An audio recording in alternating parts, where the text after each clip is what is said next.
Quero convidar você então a abrir a palavra do Senhor em Romanos, no capítulo 1. Romanos, capítulo 1. Hoje nós vamos dar então a continuidade daquilo que a gente começou a falar na última semana. Semana passada eu comecei uma série de mensagens em Romanos, eu não sei quantas mensagens eu vou pregar. A minha ideia é pregar sobre todo o livro de Romanos. E Romanos é um livro que tem uma mensagem principal, é um livro de uma mensagem. É a mensagem do Evangelho de Jesus Cristo. O que é o Evangelho de Jesus Cristo? Essa é a mensagem de Romanos. E o apóstolo Paulo, então, ele vai nos falar o que é o Evangelho, o que é o Evangelho de Cristo. Aí ele vai explicar as implicações desse Evangelho na nossa vida. Como que o Evangelho de Jesus Cristo, ele se aplica a nós, como que ele nos transforma, como ele nos afeta e como ele afeta toda a nossa vida. Essa é a mensagem de Romanos. A mensagem de Romanos é uma única mensagem. O que é o Evangelho e como ele me afeta. Então é isso que nós vamos estudar por algumas semanas.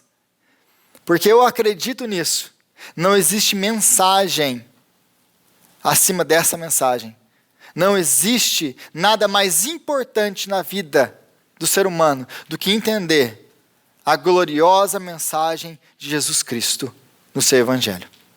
Então é isso que nós vamos gastar algumas semanas olhando para esse livro maravilhoso que é o livro de Romanos, um livro muito importante. Semana passada eu dei a introdução do livro, hoje nós continuamos e nós vamos aí para Romanos capítulo 1 e vamos ler a partir do versículo 16 até o final do capítulo. E diz assim a palavra de Deus em Romanos 16.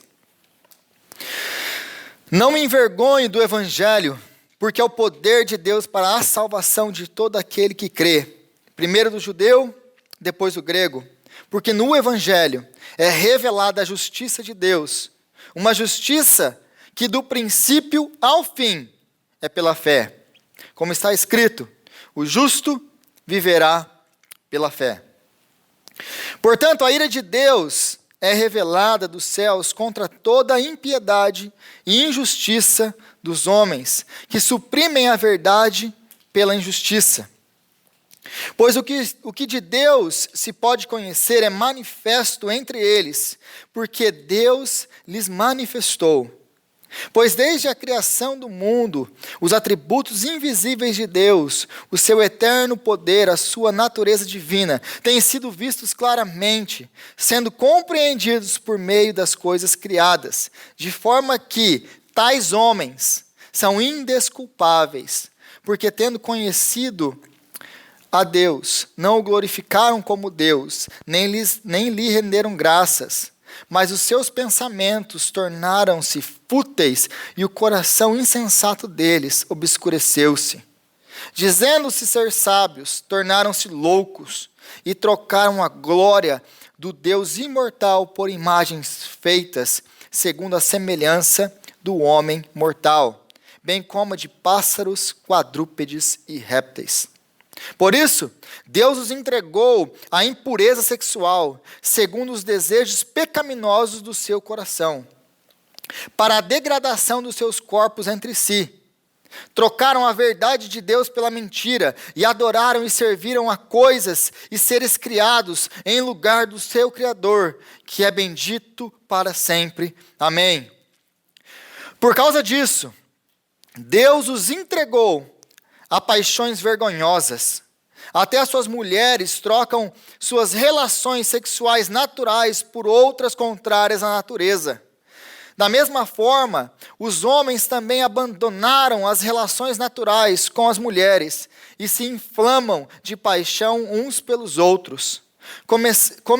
Começaram a cometer atos indecentes, homens com homens, e receberam em si mesmos o castigo merecido pela sua perversão. Além do mais, visto que desprezaram o conhecimento de Deus, ele os entregou a uma disposição mental reprovável, para praticarem o que não deviam. Tornaram-se cheios de toda sorte de injustiça, maldade, ganância, depravação. Estão cheios de inveja, homicídio, rivalidade, engano e malícia. São bisbilhoteiros, caluniadores, inimigos de Deus, insolentes, arrogantes, presunçosos. Inventam maneiras de praticar o mal, desobedecem aos seus pais. São insensatos, desleais, sem amor pela família, implacáveis. Embora conheçam o justo decreto de Deus, de que as pessoas que praticam tais coisas mereçam a morte, não somente continuam a praticá-las, mas também aprovam aqueles que as praticam.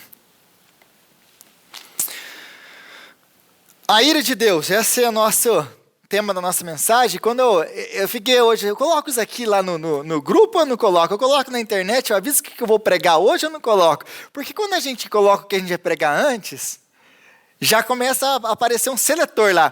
Deixa eu ver se eu vou na igreja hoje. Né? O Rodrigo vai falar, a ira de Deus. Mas isso aqui...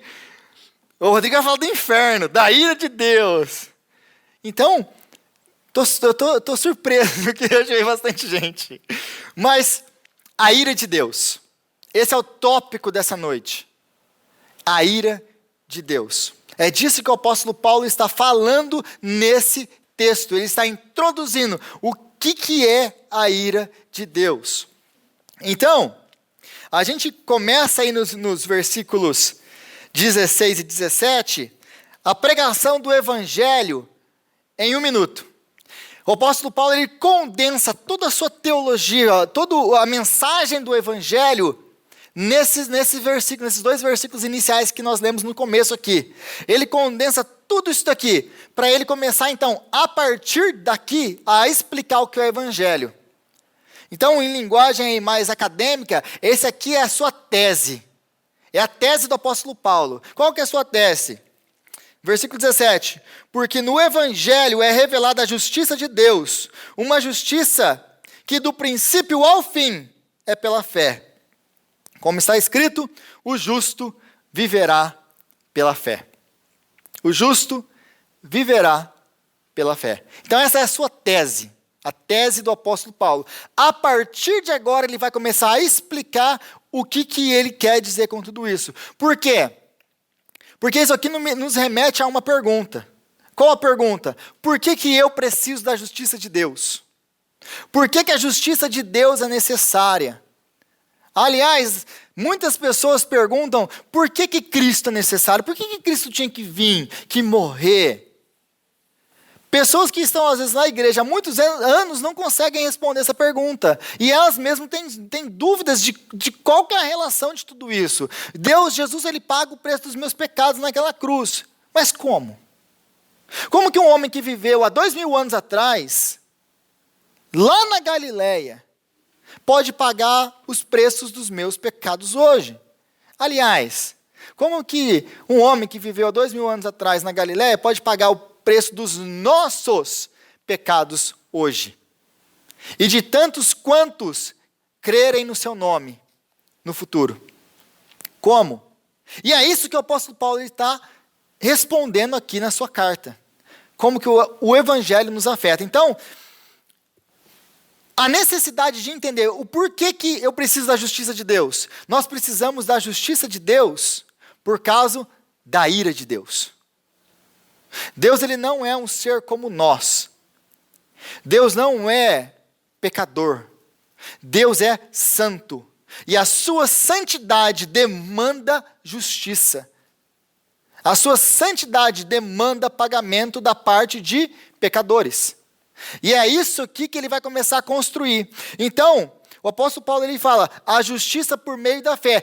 Como que é justificado? Como aqueles que estão em Deus, como os crentes são justificados? Eles são justificados por meio da sua fé. Então, a primeira pergunta aqui é, por que eu preciso da justiça? A justiça é necessária por causa da ira de Deus. E aí, do versículo 18 ao versículo 32 desse capítulo, nós vamos ver o apóstolo Paulo construindo e mostrando o quê? Quem nós somos. E a lista, como você viu, a descrição, como você viu, ela não é bonita.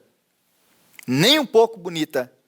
Porque aqui, gente, do 18 ao 32, o apóstolo Paulo está falando exatamente para mim e para você. Ele está falando para os pagãos. No capítulo 2, ele vai virar a sua metralhadora para o lado dos judeus, ou dos religiosos. Mas no capítulo 1, ele está falando de nós, pagãos, que não tínhamos a esperança do Messias como os judeus tinham no Antigo Testamento. Então, a necessidade da justiça, a necessidade de sermos justificados vem por causa da ira de Deus. E nós vamos separar isso aqui em duas partes. Essa conversa nossa aqui em duas partes. A ira de Deus, ela é revelada. Olha comigo aí o versículo 18. Portanto, a ira de Deus é revelada dos céus contra toda a impiedade e injustiça dos homens, que suprimem a verdade pela injustiça. A partir do versículo 18, então, ele vai começar, do versículo 18 ao versículo 23, o apóstolo Paulo ele vai responder uma pergunta. E eu vou dividir esse texto todo do apóstolo Paulo em duas perguntas. As duas perguntas são: o porquê a ira de Deus é revelada, ou o porquê da ira de Deus ser revelada? Por que Deus revela a sua ira? Essa é a primeira pergunta que nós vamos ver. Então, 2 blocos essa noite. Por que a ira de Deus é revelada? Versículo 18 ao 23. A segunda pergunta que esse texto aqui, ele me apresenta é: como a Bíblia, como a ira de Deus é revelada? Por que a ira de Deus é revelada? E como a ira de Deus é revelada? Então, a primeira parte desse texto, ele vai nos explicar o porquê, e a segunda parte do texto vai nos explicar o como. E é isso que a gente vai ver essa noite. Então, o porquê a ira de Deus é revelada. No versículo 18 de novo, então, portanto, a ira de Deus é revelada dos céus contra toda a impiedade e injustiça dos homens. Impiedade e injustiça. Então, a ira de Deus, ela é revelada por causa do pecado dos homens. E essas duas palavrinhas que ele usa aí, impiedade e injustiça, são a razão. O que é impiedade? Dependendo da versão que você estiver lendo, até em inglês, se você ler a sua Bíblia em inglês, é diferente a palavra, não é impiedade. Essa palavra ela pode ser traduzida como impiedade, sim. Mas o sentido dessa palavra no original é não dar glória ou reconhecimento a Deus por quem Ele é. Impiedade, então, é você não reconhecer que Deus é Deus. É isso que ele está falando aqui. A justiça de Deus, então, a ira de Deus, ela é revelada por causa do quê? Que os homens não reconhecem que Deus é Deus. Impiedade. Por causa da impiedade, a impiedade leva para a segunda palavra. O que é a segunda palavra? Injustiça. Porque nós não reconhecemos que Deus é Deus, nós então começamos a tratar o outro, o próximo, como injustiça. Nós começamos a agir injustamente com as outras pessoas. É isso aqui que o apóstolo Paulo está falando. E a partir do versículo 18 ele vai desenvolver um pouquinho mais. E aí ele vai falar que isso aqui, basicamente, é a quebra dos 2 principais mandamentos. Quais são os 2 principais mandamentos? Amarás o Senhor, o seu Deus, e amarás o próximo. E é isso aqui, exatamente isso aqui que ele está falando, com impiedade e injustiça. Porque nós não amamos a Deus, nós não amamos também o próximo. Por que nós não amamos o próximo? Por que nós não amamos a Deus? Por causa da nossa natureza caída em Adão. Todo ser humano, ele tem um código ético, ou seu código moral. E o seu código ético moral é esse: eu primeiro.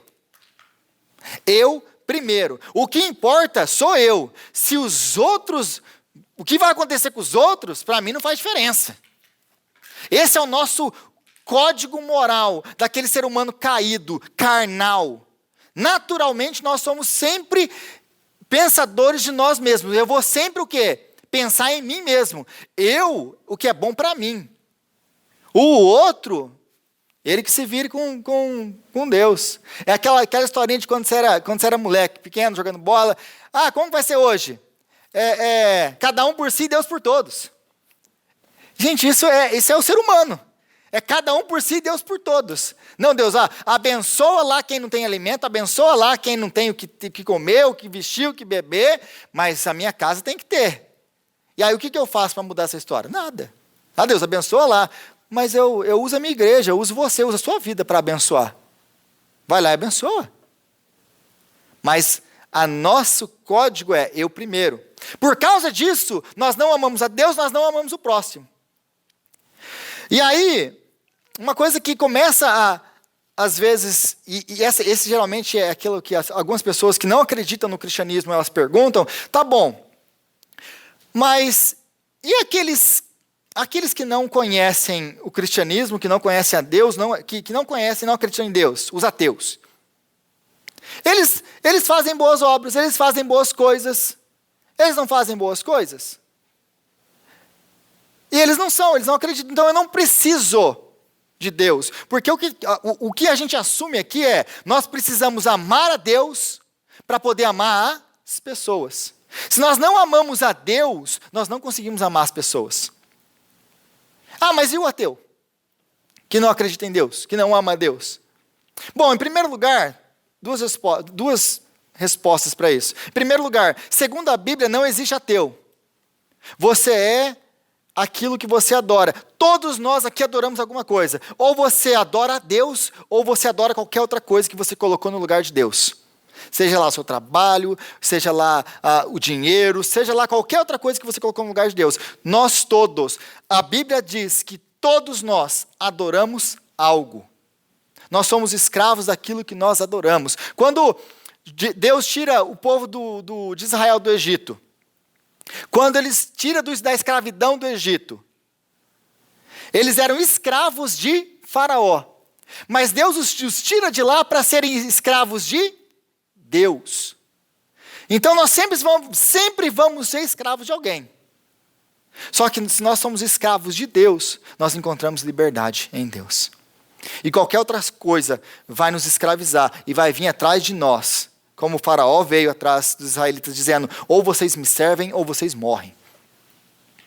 Então nós sempre seremos escravos. Então não existe ateu convicto. Quando ele deita a cabeça no travesseiro, ele tem um Deus, que ele acredita.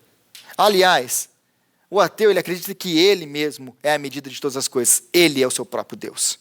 Dele depende o seu futuro. Então ele tem um Deus. O seu Deus é humano. E aí, em segundo lugar, o apóstolo Paulo diz lá em 1 Coríntios capítulo 13, que nós somos capazes dos maiores atos de amor, de misericórdia, sem o menor amor do mundo. Exemplo, você pode dar um prato de comida para alguma pessoa sem ter o menor pingo de amor por ela. Estou mentindo? Passa uma pessoa lá perto da sua casa, bate na porta da sua casa e te pede um prato de comida. E você tem um prato de comida na sua casa. Então você atende a pessoa, você dá um prato de comida para ela, não porque você a ama, mas é porque, geralmente, eu quero que aquela pessoa pare de me incomodar e vá embora logo. Então eu sou capaz de matar a fome de alguém, de abençoar alguém, de ajudar alguém, sem o menor amor do mundo por ela.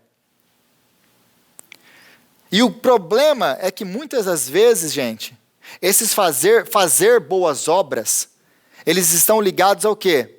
Eu me senti bem. Por que eu faço boas obras? Porque a boa obra cala a minha consciência que grita contra mim que existe um Deus no céu e me acusa. A minha consciência me acusa. Você não adora o Deus do céu. Então, eu quero provar que eu não preciso de um Deus, que eu não preciso acreditar em um Deus para ser bom. Então eu vou fazer boas obras para mostrar isso. Mas no final, em última análise, essas boas obras são para quem? Para mim mesmo. Para mim me justificar.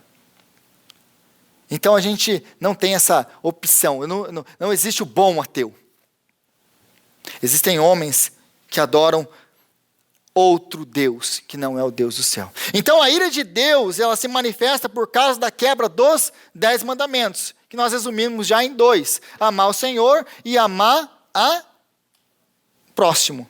Então, é disso aqui que ele está falando nesse texto. A ira de Deus, ela se manifesta por causa do pecado, da quebra dos mandamentos de Deus. Mesmo que o apóstolo não esteja deixando isso aqui explícito. Ele entende que você vai entender isso aqui. Então, mas como que Deus pode culpar? Porque agora aqui ele está falando com gentios, com pessoas que não conhecem a Deus. Abre aspas. E ele está falando com pessoas, por exemplo, porque essa aqui sempre aparece. Mas, Rodrigo, e o índio? E o índio? E a pessoa lá no Oriente Médio, no meio dos muçulmanos? E essas pessoas? Ou a pessoa que está lá no meio de não sei da onde, de uma tribo que ninguém nunca chegou lá. E morreu e nunca ouviu falar de Deus. Como que Deus pode julgar ela? Como que Deus pode condenar uma pessoa dessa? Deus não tem esse direito. Ele não conhece. Gente, é exatamente isso que o apóstolo Paulo está falando aqui. É dessas pessoas que ele está falando aqui. Então, o que ele vai falar? A partir do 19, ele vai falar assim: pois o que de Deus se pode conhecer é manifesto entre eles, porque Deus lhes manifestou. Pois desde a criação do mundo, os atributos invisíveis de Deus, o seu eterno poder, a sua natureza divina, têm sido vistos claramente, sendo compreendidos por meio das coisas criadas, de forma que tais homens são indesculpáveis. Rodrigo, como que Deus ele vai cobrar da pessoa que nunca ouviu falar dele? A criação revela a glória de Deus. Toda a criação revela a glória de Deus. É isso aqui que ele está falando. Os homens são indesculpáveis. E aliás, gente, Deus coloca dentro do coração de todo homem, isso. Todo homem sabe o que matar é errado, o que roubar é errado. Todo homem tem a lei moral de Deus no seu coração e ele sabe quando ele quebra ela. Ele pode começar a cometer o pecado e cair em pecado de tal maneira que a sua consciência já não fale mais, que aí se tornou iniquidade. Ele apagou de tal maneira a voz da sua consciência que ele já peca sem nenhuma culpa. Pode chegar nesse estado, mas ele teve um momento sim que na sua vida ele entendia que aquilo que ele está fazendo é errado. Ele entende isso.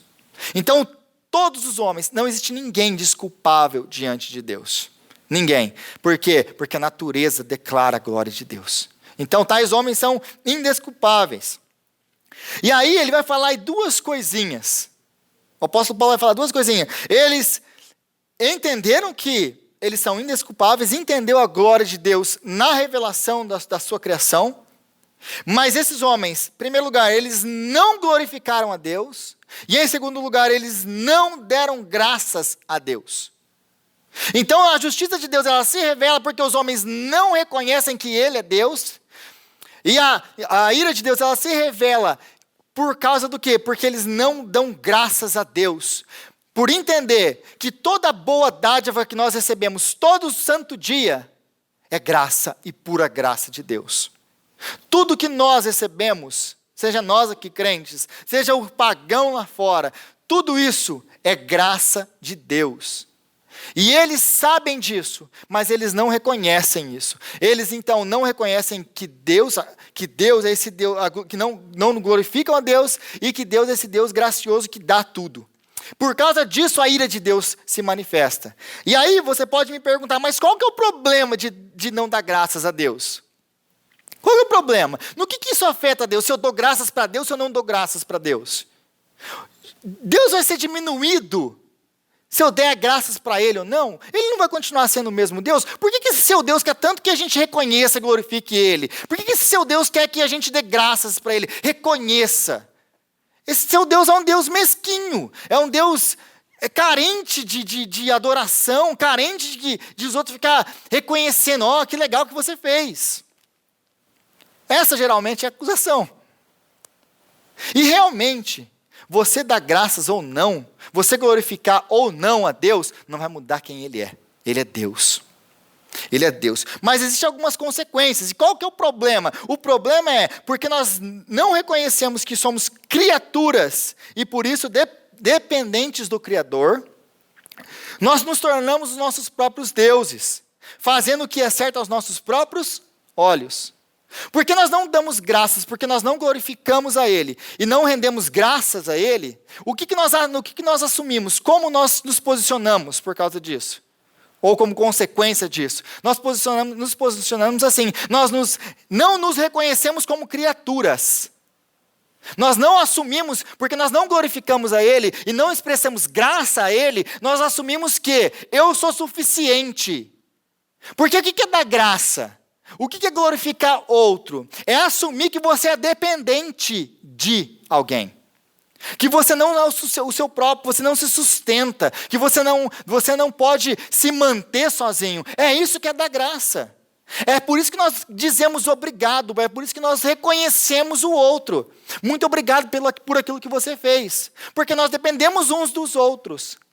Então, quando nós damos graças, nós dizemos a Deus, eu reconheço que eu preciso e que eu não sou suficiente. Então, não dar graça a Deus é você ser o seu próprio Deus da sua vida. Não glorificar a Deus é você assumir o lugar de Deus. Não, eu não preciso de Deus. Eu sei o que é certo aos meus próprios olhos, e eu vou fazer, eu vou andar na minha vida como dirigido pelo que é certo aos meus próprios olhos. Esse é o exato pecado de Adão e Eva no paraíso. Eu não preciso de Deus. Eu quero saber o que é certo e o que é errado aos meus próprios olhos. Eu quero definir o que é bom e o que é errado para mim. Eu não preciso de um Deus falando o que eu posso, o que eu não posso, como eu devo, como eu não devo viver. É isso aqui o que nós fazemos quando nós não reconhecemos que Ele é aquele merecedor da glória e que Ele graciosamente nos dá todas as coisas. Nós nos tornamos nosso próprio Deus. Nós tiramos Deus do centro e colocamos nós lá. É querer ser Deus. É querer ser Deus. Tá, e qual que é o problema disso ainda? Qual que é o problema se eu quero ser o Deus da minha própria vida? Se eu não quero ninguém controlando a minha vida? Isso vai diminuir Deus? Isso vai deixar de Deus ser Deus? Como que isso afeta Deus, então? Eu entendi o seu ponto. Tá bom, é válido. Mas eu quero ser o meu próprio Deus. E daí? O problema disso são dois. Tem dois problemas. E o primeiro problema é esse. Que assumindo isso, você querendo ser o seu próprio Deus, você quebra os dois mandamentos. Você quebra o primeiro mandamento. Por que você quebra o primeiro mandamento? Você quebra o primeiro mandamento porque nós somos uma fábrica de ídolos. Nós somos uma fábrica de ídolos. Quando você assume que você é o seu próprio Deus, quando você não rende glória a Deus, quando você não rende graças a Deus, e eu me basto, a força do meu braço é que conquistou o que eu tenho, quando eu assumo essa posição, eu assumo a posição de Deus na minha vida, eu sou o meu próprio Deus, acontece o seguinte, você é um ser criado, finito, que foi feito para adorar a Deus. Por causa disso, você sempre vai fazer o quê? Deuses para a sua vida, para você poder buscar. Você vai fazer deuses para a sua vida, para que esses deuses eles te deem o quê? Significado. Para que esses deuses te deem propósito na sua vida. Exemplo, tem pessoas que elas adoram o seu trabalho. O Deus da sua vida é o seu trabalho. Elas tiram o seu significado na sua vida por aquilo que elas fazem no trabalho. Mas como assim, Rodrigo? Trabalho é uma coisa boa. Sim, trabalho é uma coisa boa. Mas nós somos mestres em pegar coisas boas e transformar em deuses, em ídolos na nossa vida. Porque a gente vê aqui ídolos, quando fala de ídolos, a gente pensa no ídolo, lá no santo da Igreja Católica. Quem a gente pensa? No ídolo lá. Não, gente, ídolo é qualquer coisa que está no lugar de Deus na nossa vida. Continuando o exemplo do trabalho, o trabalho pode ser um ídolo na nossa vida. Eu posso gostar do que eu faço, não tem problema nenhum gostar do que você faz. O problema é quando isso aqui se tornou um ídolo na sua vida. O que vai acontecer se você colocar o trabalho no centro da sua vida? O que vai acontecer com a sua família se você colocar como centro da sua vida o seu trabalho? Você vai desprezar a sua família, você vai gastar infinitas horas no seu trabalho e você vai acabar destruindo todos os seus outros relacionamentos. Vocês veem muito isso em novela, em filme e na vida real. Porque vocês conhecem pessoas que se separaram por causa do trabalho. Foi infiel? Não. Fez alguma coisa errada? Não. Tinha algum defeito? Não. Por que então vocês se separaram? Porque ela amava mais o trabalho do que eu. O trabalho era tudo para ela. O trabalho é uma coisa boa, mas quando ele se torna o Deus da sua vida, ele vai te destruir. Outra coisa, e se você perde o seu trabalho? Se o trabalho é aquilo que te dá significado na sua vida, se você perde o trabalho, o que vai acontecer com você? Você fica desolado. Desolado. E aí tem outros ídolos. O casamento pode ser um ídolo. O cônjuge pode ser um ídolo. Os filhos podem ser ídolos. Porque não são poucas as vezes que a gente escuta histórias tristes de pais que perderam os filhos, como Jó perdeu os seus filhos. Mas diferente de Jó, qual que é a resposta deles? Como que eu posso amar um Deus que permitiu que meu filho morresse? Eles esquecem que ele entregou o filho dele para morrer por eles. E eu sei que teologia na hora da morte de um filho não ajuda nada. Mas por que está tendo essa resposta? Qual que é a raiz dessa resposta? Eu tornei o meu filho, o meu Deus. Aquilo que me dava propósito era ser pai, ser mãe. Uma vez que eu agora não tenho mais o meu filho, eu não tenho mais propósito na minha vida. Tudo me foi tirado. Você viu como uma coisa maravilhosa, como são os filhos, podem se tornar ídolos na nossa vida? E eu posso continuar, gente, a noite inteira aqui, mostrando ídolos. Porque os ídolos são infinitos. É disso que ele está falando. Então, quando nós assumimos isso, essa posição de Deus na nossa vida, a gente então faz o quê? A gente começa a buscar outros ídolos para nos dar significado na vida. Tirando então Deus do centro, criando ídolos, quebrando então o primeiro mandamento, que é amar o Senhor de todo o seu coração. Nós não amamos Ele, nós amamos quem? Os nossos ídolos. E em segundo lugar, isso vai nos levar ao quê? A quebra do segundo mandamento. Não glorificar a Deus e não dar graças a Deus, vai nos levar, em primeiro lugar, à idolatria, a quebra do primeiro mandamento, e em segundo lugar, vai nos levar à quebra do segundo mandamento. Por quê? Porque a nossa natureza, como eu já disse antes, ela está sempre comprometida com uma pessoa apenas. Essa aí sentada no seu banco. Eu primeiro. E porque eu não reconheço Deus, não dou glória para Ele, graças para Ele, como que eu olho os meus relacionamentos? Para que servem os meus relacionamentos? Os meus relacionamentos, eles me servem para que eu consiga atingir aquilo que eu quero. E então, em vez de amar as pessoas, eu vou usar as pessoas. Em vez de servir as pessoas, eu vou explorar as pessoas. Porque eu não amo a Deus, eu não glorifico a Deus. Eu não entendi que eu dou graças e que eu dependo de Deus. Quem dirá das pessoas? Então as pessoas, para mim, são apenas meios para eu conseguir o fim que eu quero. E então, em vez de amar as pessoas, como diz o mandamento, amarás o teu próximo como a ti mesmo, eu vou fazer o quê? Eu vou usar as pessoas para atingir aquilo que eu quero. E aí vocês começam a ver que não dá graça a Deus, que não reconhecer que Ele é Deus e glorificar o seu nome, vai muito mais embaixo do que dizer, oh Deus, obrigado. Ah, Deus está bravo porque a gente não diz obrigado para Ele. Vocês veem que é muito mais fundo o buraco? Então, em resumo, como que não glorificar a Deus e dar graças a Deus afeta a Deus? Porque nós quebramos o primeiro e o segundo mandamento. Porque nós não o amamos e porque nós não amamos as pessoas. Isso afeta a Deus. Por quê? Porque no final, nós vamos destruir a sua criação, nós vamos destruir os nossos relacionamentos, e por causa dos ídolos que nós fazemos e constantemente buscamos, nós vamos fazer o quê? Nós vamos nos autodestruir. Porque o que acontece com os ídolos? Eles sempre vão ser tirados de nós. Essa é a conclusão que o apóstolo Paulo chega no final desse versículo. Eles chegaram até o ponto de loucura que eles começaram a adorar seres criados no lugar do Criador. O apóstolo Paulo aqui está tipo, como que pode ser um negócio desse? Como que uma pessoa consegue parar, olhar um objeto criado e não adorar o seu Criador em vez de adorar a criatura ou aquele objeto?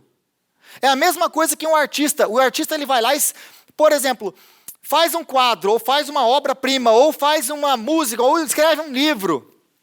Nossa, eu vou lá e eu vou adorar ao livro, ao artista, ao quadro, à arte. É isso que o apóstolo Paulo está falando. É insensato isso. Nós vamos dar glórias para quem? Nós vamos aplaudir o trabalho de quem? Da obra que não se fez? Ou do autor da obra? É isso que ele está falando aqui. Nós vimos toda a sua criação. Nós vimos ele graciosamente agir e fazer, mas nós não glorificamos a ele. Nós pegamos as coisas que ele criou e nós começamos a adorar aquilo que ele criou, em vez de adorá-lo. Não é insensato isso? Olha a loucura que nós chegamos. É isso que ele está falando aqui, nesse texto. E aí, no segundo ponto, aí a gente entra no versículo 24, que é a segunda parte dessa mensagem. Como que a ira de Deus ela é revelada? A primeira parte, então, de novo, do versículo 18 ao 23, ele está respondendo o porquê a ira de Deus ela é revelada. A ira de Deus ela é revelada por causa da nossa impiedade e da nossa injustiça. Porque nós não glorificamos a Deus e não damos graças a Ele. Por quê? Porque isso vai nos levar a tudo aquilo que eu falei. A quebra dos 2 mandamentos do centro de toda a Bíblia, que é amar a Deus e amar o próximo. Essa é a razão. Agora ele vai falar como a ira de Deus se manifesta. Então ele falou o porquê, ele respondeu o porquê. Agora, como que a ira de Deus se manifesta? E eu sempre tive uma tese na minha cabeça. E a tese é essa. A maior maldição ou o maior castigo de Deus para o ser humano ou para qualquer pessoa é esse. Deus nos deixar sermos quem nós somos. É Deus cortar a coleira e falar, vai e faça o que você quiser. Aliás, gente, a gente vai chegar em Romanos 9, mas lá em Romanos 9, está falando que Deus amou Jacó e rejeitou a Esaú. E aí, se você olha para a vida de Jacó e de Esaú, cara, Esaú foi um príncipe, foi pai de muitos filhos, foi um homem muito rico, mais rico que o seu irmão. Que quando Jacó volta, ele nem precisa dos presentes, ele nem quer os presentes do irmão dele. Aí a gente fica se perguntando, mas tá bom, como que Deus odiou Esaú? Como que Deus rejeitou Esaú? Não era um homem rico, um homem poderoso, um homem que teve tudo na vida? Como que ele amou Jacó? Olha a vida de Jacó, o cara passou uns apertos. Como que é isso? Ele demonstra dessa maneira. Ele demonstra o seu amor para com seus filhos, repreendendo os seus filhos. Ele pegou Jacó e ele bateu naquele homem. Mas ele bateu naquele homem. Ele pegou o Jacózinho e falou assim, Jacózinho, vai tomar uns anos, mas eu vou te transformar num príncipe para a minha nação. E como que ele demonstrou rejeição para Esaú? Ele cortou a coleira e falou, vai e seja você mesmo. Então a maior maldição de Deus na nossa vida é falar, Fausto, vai e seja você mesmo. Gustavo, vai e seja você mesmo. Dalton, vai e seja você mesmo. Essa é a maior maldição que Deus pode nos dar. O maior castigo de Deus é Deus tirar a sua mão restritiva na nossa vida e deixar nós, pecadores, sermos quem nós somos. E é exatamente isso que ele está falando aqui nesse texto. Exatamente isso, porque 3 vezes nesse texto você vai encontrar essa frase aqui, do versículo 24 ao 28. Deus os entregou a. Deus os entregou a. Deus os entregou a. E aí ele vai falar então 3 vezes. Versículo 24. Deus os entregou as suas impurezas. Deus os entregou as suas impurezas. Porque eles não glorificaram a Deus. Porque eles não deram graças a Deus. Por causa disso, Deus os entregou as suas impurezas. E impureza ela está relacionada com as nossas ações. As nossas ações. Aí no versículo 26 ele fala assim, Deus os entregou as suas paixões. E as suas paixões aqui, ele está, o senso aqui, o que ele está querendo dizer é, ele os entregou os seus apetites. Ele entregou as suas vontades. Em terceiro lugar, no versículo 28, Deus os entregou a sua mente louca, a uma disposição mental reprovável. Então Deus, ele os entregou a impureza, a paixões vergonhosas, a mente insensata. Mente insensata. E por que o apóstolo Paulo coloca isso aqui? Aí, para responder isso, a gente precisa entender um pouquinho de filosofia grega do primeiro século. Qual que era o pensamento grego do primeiro século? Por que o apóstolo escreve desse jeito? Na cabeça dos gregos, dos romanos, por consequência dos romanos, existiam 4 principais virtudes para aquela época na filosofia grega. E elas estão ligadas com partes do nosso corpo. A primeira virtude é o quê? Sabedoria, que está ligada à nossa mente. A segunda é o coração, que é a coragem. A segunda virtude é a coragem.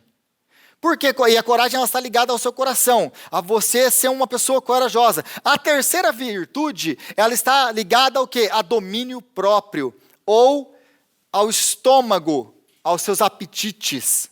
Você vai se controlar. Eu não vou comer mais. Isso eu vou dar um exemplo, mas eu não vou comer a mais porque isso não vai me fazer bem. Ou, não é tão difícil controlar o que a gente come, o desejo de comer. Não é difícil isso? Esse é o sentido que os filósofos queriam trazer.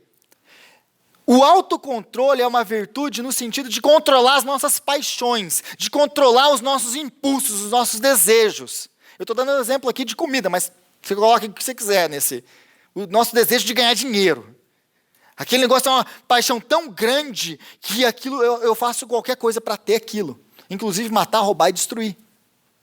Então, a terceira virtude é o autocontrole. E a última virtude está ligada com as nossas mãos, que é a nossa justiça, que é fazer justiça. Então, as 4 virtudes: sabedoria, coragem, domínio próprio e justiça. Essas são as 4 virtudes na cabeça de um filósofo grego. As principais. Então, quando o apóstolo Paulo escreve isso aqui para pagãos, influenciados por uma filosofia grega, eles entendem muito bem do que o apóstolo Paulo está falando aqui. E, aliás, gente, essa lista aqui, a ordem é importante. A ordem para eles, por que é o primeiro, segundo, terceiro e quarto? E eles não invertem a ordem. Por quê? Porque sabedoria ela tem que estar no topo de tudo. Porque se eles fizerem, vamos supor, se você tentar ser corajoso, sem sabedoria, você vai acabar sendo estúpido. Se você tentar ser autocontrolado, sem sabedoria, você vai acabar cometendo erros, exageros. Se você tentar fazer justiça sem sabedoria, a sua justiça vai se tornar em quê? Injustiça. Porque não tem sabedoria. Se você está fazendo uma coisa, justiça, sem sabedoria, ela é injustiça.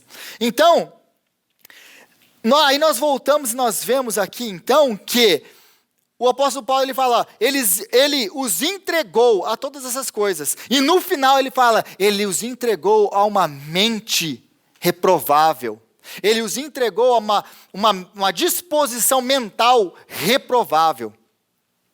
Para eles fazerem todo tipo de coisa que eles não devem fazer. Por causa da sua disposição mental reprovável, ou seja, na filosofia grega, se a sabedoria ela não existe, todas as outras virtudes elas vão desaparecer, elas também não existem. Então, se não existe sabedoria, uma mente sábia, esclarecida, não existe outra virtude. E é exatamente essa acusação do apóstolo Paulo aqui. Não existe sabedoria. Aquilo que eles chamam de sabedoria é loucura.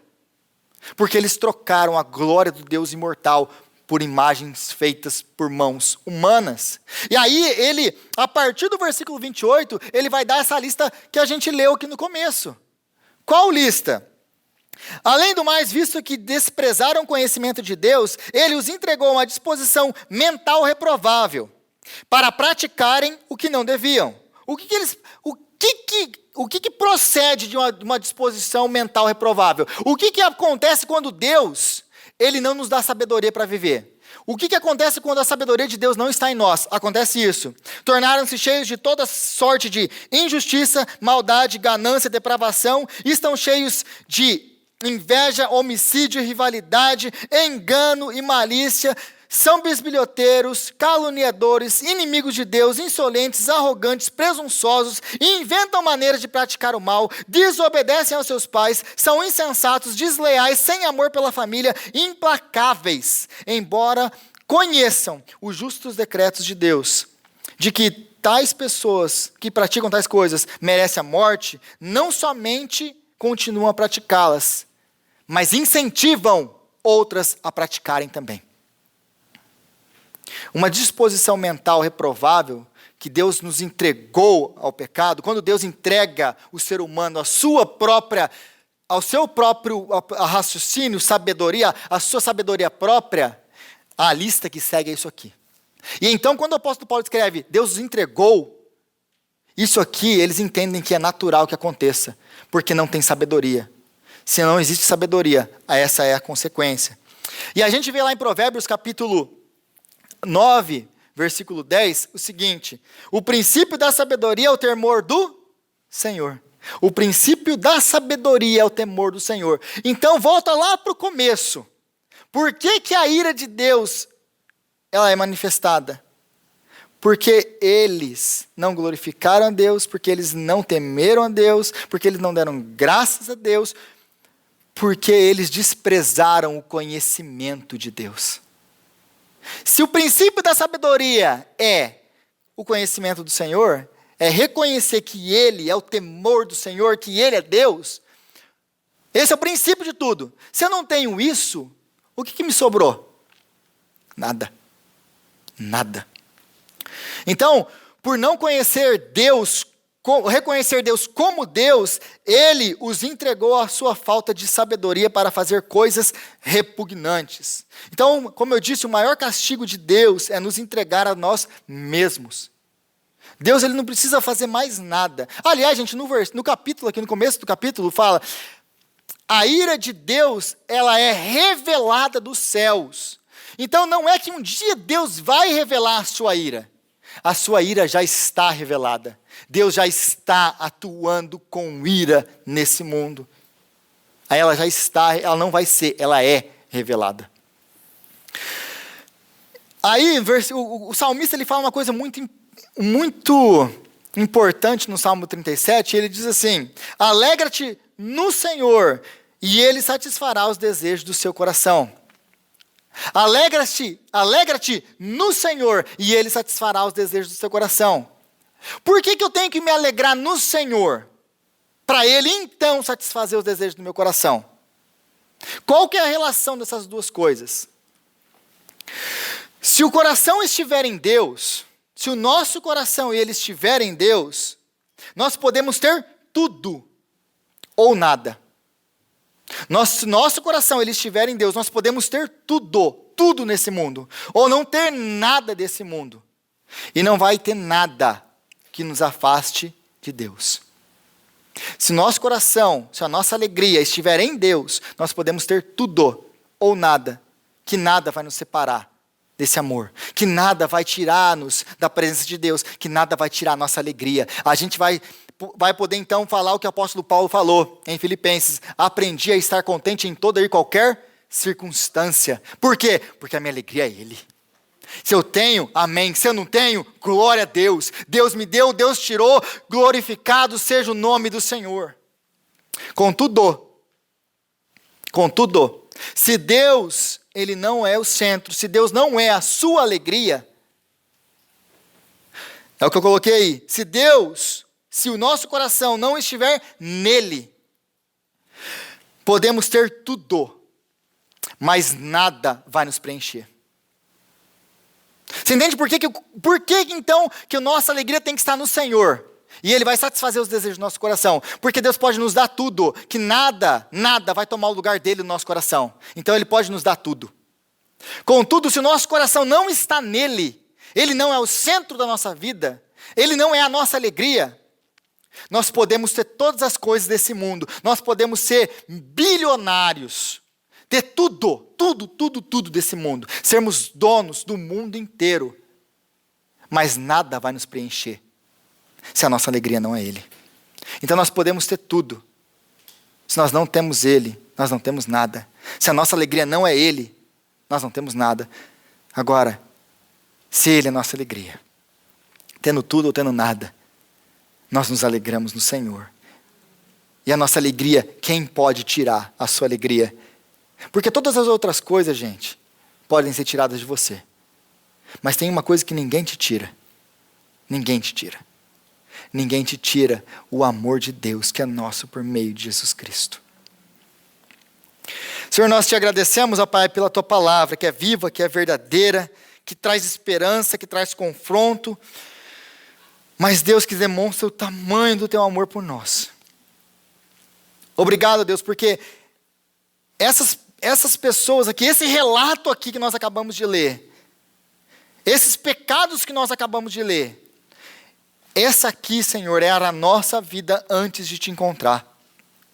Mas o Senhor, sendo rico em misericórdia, com grande amor com que o Senhor nos amou, o Senhor nos deu vida nova em Cristo.